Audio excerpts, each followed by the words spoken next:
नमस्कार मंडळी, आजची रेसिपी म्हणजे अगदी सोपी आणि तितकीच चविष्ट अशी वांग बटाट्याची भाजी। तर इथे मी बघा कढईमध्ये तेल टाकलेलं आहे। तेल तापल्यावर त्याच्यामध्ये जिरे टाकून घेतले, त्याच्यानंतर असा लांब चिरलेला बघा कांदा टाकून घेतलाय। असा कांदा थोडासा अगदी 1 सेकंद परतल्यावर त्याच्यातच टोमॅटो टाकून घेतलाय। तर ही भाजी मी टिफिनसाठी बनवणार आहे, त्यामुळे ती सुकीच भाजी बनवणार आहे। तर इथे आता कांदा टोमॅटो असे एकदम सगळं एकत्र असं मिक्स करून त्याच्यावर झाकण ठेवून ते शिजवून घेणार आहे। आता इथे झालेलं आहे बघा, 1-2 मिनिटं मी ते झाकून ठेवलेलं आणि त्याच्यामध्ये मी आता सुके मसाले हळद टाकून घेतले। मी घरीच बनवलेला हा कांदा लसूण मसाला आहे, तोही त्याच्यामध्ये टाकून घेणार आहे।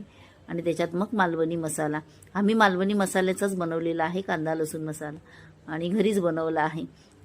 तर असं कधी कधी ह्या सुक्या भाज्या असतात त्याच्यामध्ये हा कांदा लसूण मसाला खूप छान लागतो, त्याने खूप छान अशी टेस्ट येते।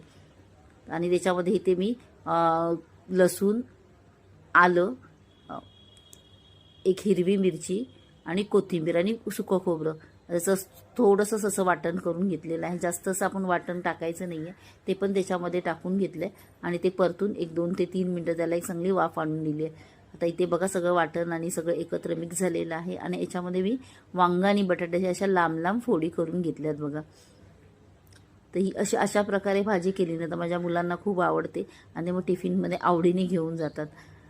तर इथे चांगलं ही भाजी आहे ना त्या पूर्ण मसाल्यामध्ये चांगली अशी परतून घ्यायची।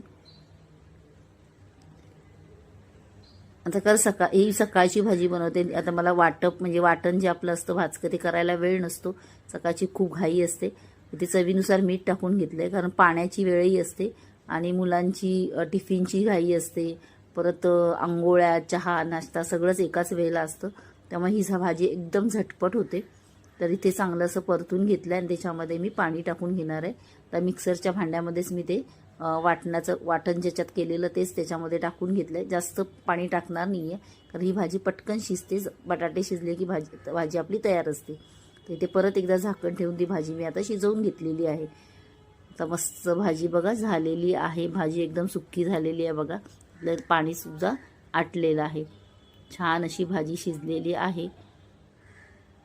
आता त्याच्यावर कोथिंबीर टाकून घेते आणि एका साईडला चहाची पण तयारी चालू आहे। आवडली ना रेसिपी? आवडल्यास चॅनलला सबस्क्राईब आणि व्हिडिओला लाईक करायला मात्र विसरायचं नाही। थँक्यू।